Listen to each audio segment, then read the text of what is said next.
Hola, buenas tardes. Mi nombre es María José. En primer lugar, quería pedir disculpas porque, como podéis observar, mi cámara no va, mi portátil es demasiado antiguo y solamente da la posibilidad de grabar la voz.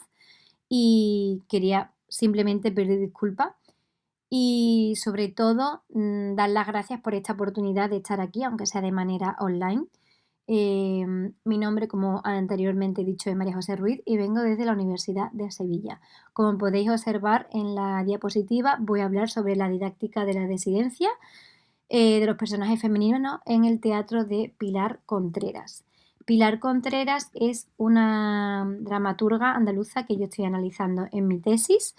Nació en Alcalá la Real, provincia de Jaén, un 12 de octubre de 1861, en el seno de una arraigada familia burguesa, y realizó sus estudios de magisterio en Jaén y durante su estancia en la capital pues empezó a escribir. Sus primeros poemas aparecieron en el periódico La Verdad de Jaén, que bueno, hay que recalcar que es un medio con una orientación conservadora y religiosa, y sus obras a menudo iban acompañadas de música y se enmarcan pues dentro de la literatura infantil, ¿no?, que veremos más adelante. En 1880 se trasladó a Madrid, donde comienza a colaborar en prensa y destaca el periódico literario y pedagógico que dirigió llamado El Amigo del Hogar. También colaboró en abundantes diarios y revistas como por ejemplo La Moda Elegante, El Heraldo, y ya a partir de 1881 comienza a gozar pues de un cierto reconocimiento nacional, ¿no? Pues cuando empieza a participar en la obra colectiva Las mujeres españolas, americanas y lusitanas pintadas por sí mismas, que recoge un compendio de las escritoras más destacadas de la época y una valiosa colección de retratos costumbristas dedicados a la mujer. Pilar contribuye con varios artículos en los que participa en los debates sobre la educación de las mujeres, la feminidad y la construcción del canon literario. Hay que recalcar que la figura de Pilar fue una figura ilustre de la época, perdón, ya que fue periodista, compositora, autora teatral, fue pedagoga, fue poeta, es decir, una intelectual reconocida entre personalidades muy destacadas de su época. Eh, a inicios del siglo XX en España se consideraba que, bueno, que el teatro infantil, perdón, era el más apropiado para las dramaturgas, ¿no? Pues por la estrecha relación que las mujeres mantenían con la educación de los niños, tanto en las escuelas como maestras como maestras, perdón, y en los hogares como responsables de la formación de sus propios hijos. Por eso, el teatro para niños gozaba de cierta aceptación social, ¿no? Y fue muy bien recibido en los círculos católicos, pues particularmente en los colegios religiosos, donde las representaciones realizadas por las niñas no solo servían para el adoctrinamiento moral y religioso, sino que también ofrecían pues un entrenamiento para esas alumnas, ¿no? Por otro lado, desde los círculos culturales laicos ligados al Liceo Club y al nacimiento de la mujer, se impulsa un cambio de paradigma en el teatro infantil, protagonizado, por ejemplo, por Elena Fortún, Magda Donato y Concha Méndez. ¿Qué buscan estas autoras? Buscan nuevos caminos para la escritura teatral, asociadas a la incorporación de la nueva mujer moderna en la sociedad española del momento, y constituye un desafío a los modelos tradicionales de la mujer. Hay que recalcar también que el teatro infantil siempre ha carecido de la suficiente aceptación social, tanto en su escritura como en la edición de obra y su representación. O sea, han sido considerados un teatro de menor importancia, sin valor artístico ni atractivo. El teatro de tipo tradicional, ¿no?, con un enfoque excesivamente pedagógico, se desarrolla en los círculos católicos y en colegios religiosos, donde destaca la autora Pilar Contreras, como hemos mencionado antes.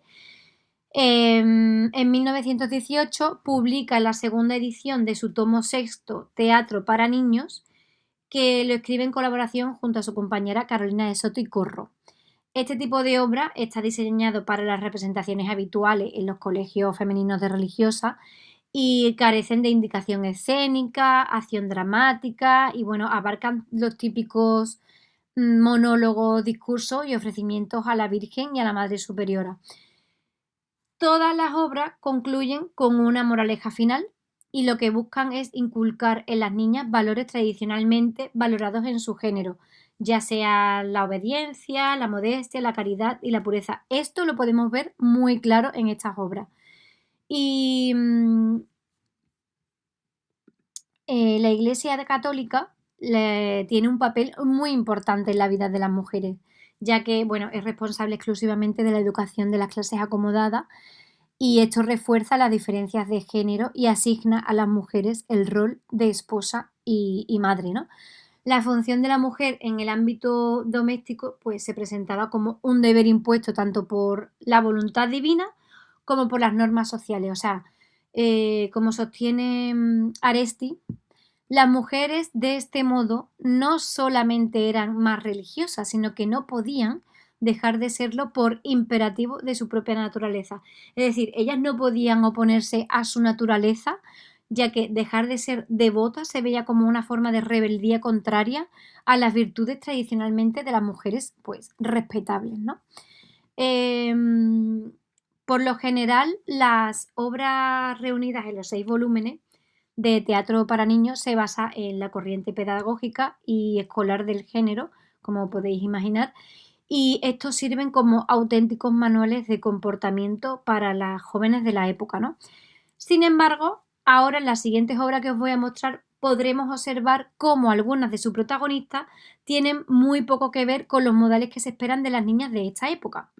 Por ejemplo, en este fragmento de la obra de la niña artista, Lola cuenta sus impresiones tras haber visto una función escolar representada por otras niñas de su colegio que son algo más mayores que ella, ¿no? Entonces Lola queda fascinada por la capacidad de transformación de sus compañeras y es que ella misma desea ser actriz, así que ella misma actúa los papeles porque es como una manera de ensayo. Y en este texto, Lolita, que por cierto también se trata de un nombre bastante popular para que cualquier niña se identifique con el personaje, presenta a una joven que ensaya sus capacidades a través de entrar en el juego dramático, ¿no? Es decir, Pilar escribe esta obra con el propósito de preparar a las niñas para los desafíos que enfrentarán a lo largo de su vida.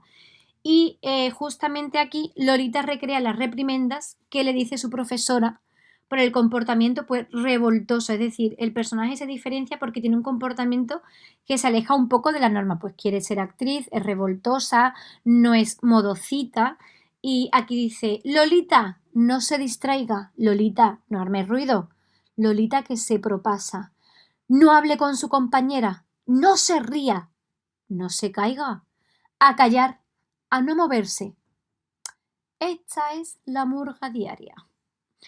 En esta siguiente diapositiva, bueno, la visión de Pilar Contreras acerca del mundo, pues se desarrolla, como podéis ver, o como se puede apreciar, desde un feminismo católico, es decir, el miedo al rechazo y a la exclusión por parte de la sociedad, junto con una tímida reivindicación de los derechos femeninos, centrada pues en la importancia de la educación y las corrientes feministas, avanzan en paralelo en el ámbito de su actividad cultural, tanto desde una perspectiva literaria como pedagógica, pero sin embargo en esta obra, que es La charlatana, se menciona el tema del feminismo, o sea, algo que resulta bastante innovador.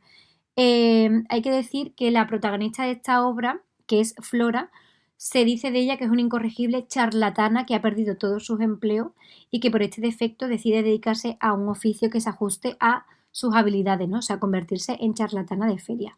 Y justamente aquí nombra el feminismo, que por parte también de la autora de Pilar es bastante raro en ella. Esta obra está escrita sin los remilgos moralizantes presentes en otras obras que podemos encontrar de Pilar y se puede observar un nuevo tipo de teatro donde se presenta a la protagonista con autonomía, alejando del adoctrinamiento a las niñas, ¿no?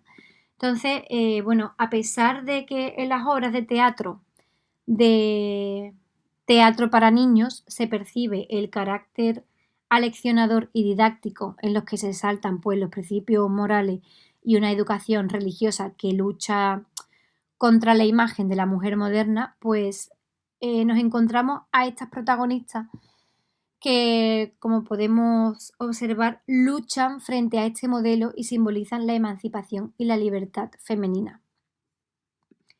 Muchísimas gracias por estar ahí y hasta aquí mi presentación.